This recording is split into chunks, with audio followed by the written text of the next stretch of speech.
The US Bank Voyager Fleet Card has undergone a massive transformation as of early 2026, and it is honestly a game changer for anyone managing a fleet.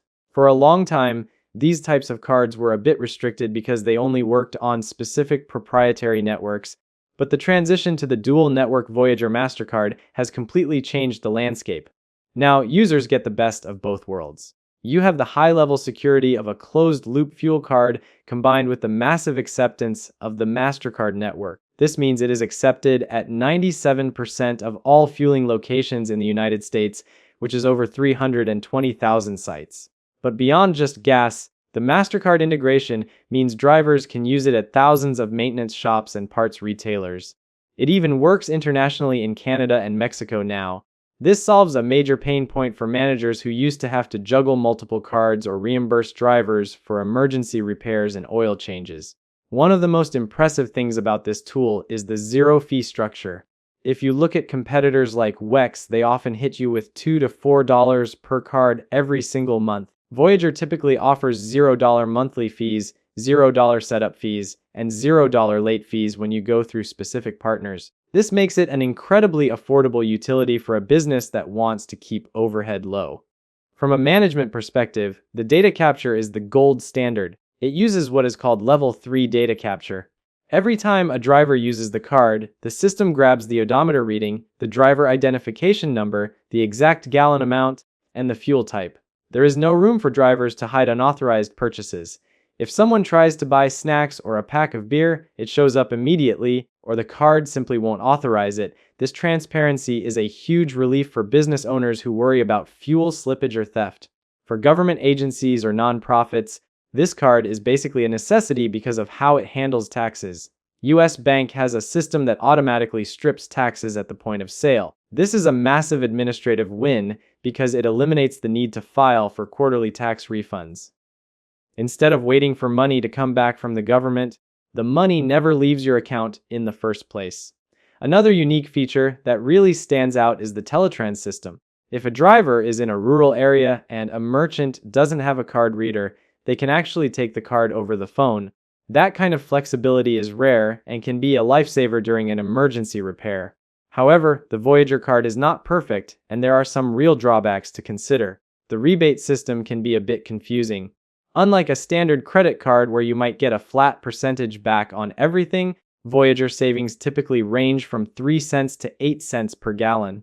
The catch is that these savings are only available at merchant-funded locations. If a driver stops at a station that is not a specific participant in that rebate program, you get 0 cents back. This requires a bit more planning on where your drivers stop if you want to maximize savings. Another hurdle is the credit requirement. US Bank is a traditional institution with very high credit standards. If you are a brand new business or your credit is just fair, you are probably going to get declined. They do not really offer a prepaid or no credit check version like some of the newer fintech companies do.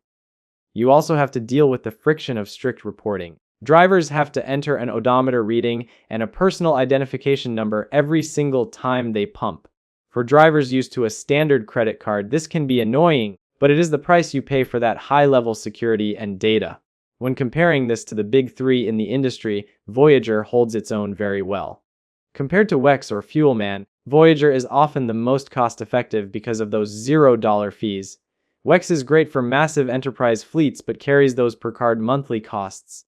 Fuelman has a much smaller network with only about 60,000 stations and carries account fees ranging from $39 to $99.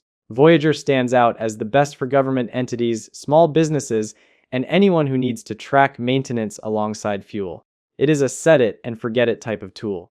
If you have 5 to 50 vehicles and you want something reliable that works everywhere, this is a solid choice.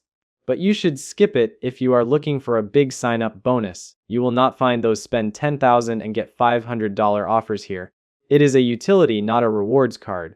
Also, if your fleet only uses one specific brand like Shell or Exxon, you might be better off with a branded card that gives you 10 to 15 cents off per gallon. But for universal access, Voyager is hard to beat. In summary, the US Bank Voyager Mastercard is an incredibly powerful and low-cost tool for fleet management that offers nearly universal acceptance and elite data tracking. It is especially beneficial for tax-exempt organizations and businesses that want to avoid monthly fees. However, the risks and downsides are significant for certain users. The high credit standards mean many small or new businesses will be rejected. There is also the risk of rebate confusion where you might end up paying full price for fuel if your drivers do not use specific participating stations.